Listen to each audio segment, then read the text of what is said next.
ತುಮಕೂರು ಜಿಲ್ಲೆಯ ಗುಬ್ಬಿಯಲ್ಲಿ ಶ್ರೀ ಗೋಸಲ ಚನ್ನಬಸವೇಶ್ವರ ಸ್ವಾಮಿ ರಥೋತ್ಸವವು ಅದ್ದೂರಿಯಾಗಿ ನಡೆಯಿತು. ಹುಬ್ಬಳ್ಳಿಯ ಕ್ಷೇತ್ರ ಪಾಲಕ ಗುಬ್ಬಿಯಪ್ಪ ಅಂತಲೇ ಪ್ರಸಿದ್ಧವಾಗಿರುವಂತಹ ಗೋಸಲ ಶ್ರೀ ಚನ್ನಬಸವೇಶ್ವರ ಸ್ವಾಮಿ ರಥೋತ್ಸವಕ್ಕೆ ರಾಜ್ಯದ ನಾನಾ ಭಾಗಗಳಿಂದ ಸಾವಿರಾರು ಭಕ್ತರು ಆಗಮಿಸಿದ್ರು. ಮುಂಜಾನೆಯಿಂದಲೇ ವಿವಿಧ ಧಾರ್ಮಿಕ ಕೈಂಕರ್ಯಗಳು ಕೂಡ ನೆರವೇರಿದ್ರು. ಬೃಹತ್ ಕಲ್ಲಿನ ತೇರನ್ನ ಎಳೆದು ಸಾವಿರಾರು ಭಕ್ತರು ದೇವರ ಕೃಪೆಗೆ ಪಾತ್ರರು ಕೂಡ ಆಗಿದ್ದಾರೆ. ಹರಕೆ ಹೊತ್ತಂತಹ ಭಕ್ತರು ದವಸ ಸಿಲುಕಿಸಿದ ಬಾಳೆಹಣ್ಣು ಎಸೆದಿದ್ದಾರೆ ಮತ್ತು ಹರಕೆಯನ್ನ ತೀರಿಸುವಂತಹ ಕೆಲಸವನ್ನ ಮಾಡಿದ್ದಾರೆ. ನವ ದಂಪತಿಗಳು ಆಗಮಿಸಿ ಬಾಳೆಹಣ್ಣುವನ್ನ ಎಸೆದು ಹರಕೆಯನ್ನ ಕಟ್ಟಿಕೊಳ್ಳುವ ಪದ್ಧತಿಯನ್ನ ಕೂಡ ಮಾಡಿದ್ದಾರೆ. ಬೀರು ಬಿಸಿಲಿನಲ್ಲೂ ಝಳಕಿಸುತ್ತಿರುವಂತಹ ಭಕ್ತರು ಕೂಡ ಏನ್ ಕಮ್ಮಿ ಇರಲಿಲ್ಲ.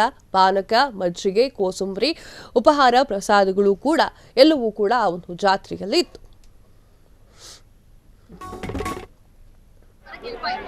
ಚೆನ್ನಾಗಿರುತ್ತೆ, ಊಟದ ವ್ಯವಸ್ಥೆ ಇರುತ್ತೆ, ಚೆನ್ನಾಗಿರುತ್ತೆ, ತುಂಬಾ ಜನ ಸೇರ್ತಾರೆ.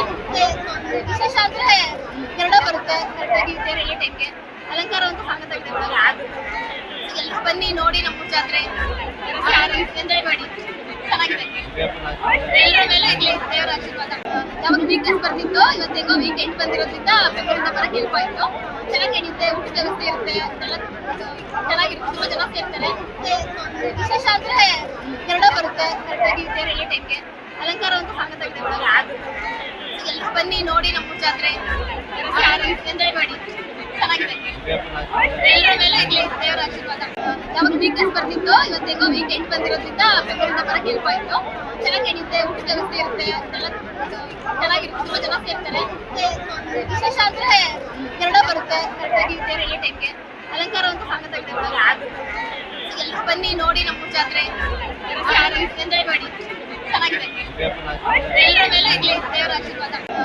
ನಾವು ಪ್ರತಿ ವರ್ಷನೂ ಬರ್ತೀವಿ, ಒಂದು ವರ್ಷನೂ ಮಿಸ್ ಮಾಡಿಲ್ಲ. ನಮ್ದು ಇಲ್ಲೇ ಮೂಲ ಊರು ಗುಬ್ಬಿ ಹತ್ರ ಅಂಬಾರ್ಪುರ ಅಂತ ಹೇಳಿ. ನಾವೀಗ ಸೆಟ್ ಆಗಿರೋದು ಹೆಗ್ಗನಹಳ್ಳಿ. ಅಲ್ಲಿಂದ ಇಲ್ಲಿವರೆಗೂ ಕಾರ್ ಇದ್ರು, ಗಾಡಿ ಇದ್ರು ಎಲ್ಲ ಬಿಟ್ಟು ನಮ್ಮ ಫ್ರೆಂಡ್ ಜೊತೆಯಲ್ಲಿ ಬೈಕಲ್ಲಿ ಬಂದಿದ್ವಿ. ಯಾಕಂದ್ರೆ ಪಾರ್ಕಿಂಗ್ ಸಮಸ್ಯೆ ಅಂತ ಹೇಳಿ. ಜಾತ್ರೆ ಮಾತ್ರ ತುಂಬಾ ಅದ್ದೂರಿಯಾಗಿ ಆಗುತ್ತೆ. ನಾವು ಯಾವಾಗಲೂ ಬರ್ತಾ ಇರ್ತೀವಿ. ಮತ್ತೆ ಇಷ್ಟು ಬಿಸಿಲು ಕೂಡ ಛತ್ರಿ ಇಟ್ಕೊಂಡು ಬಾಪು ಎತ್ಕೊಂಡು ಬಂದಿದ್ದೀವಿ. ತುಂಬಾ ಖುಷಿ ಆಗ್ತಿದೆ ಜಾತ್ರೆ ಒಳಗೆ. ರಥೋತ್ಸವ ಅಂತೂ ಚೆನ್ನಾಗಾಯ್ತು, ತೇರು ಚೆನ್ನಾಗಿ ಎಳೆದಿದ್ದಾರೆ, ಎಲ್ಲಾ ಕಡೆಯಿಂದ ಜನ ಬರ್ತಾರೆ.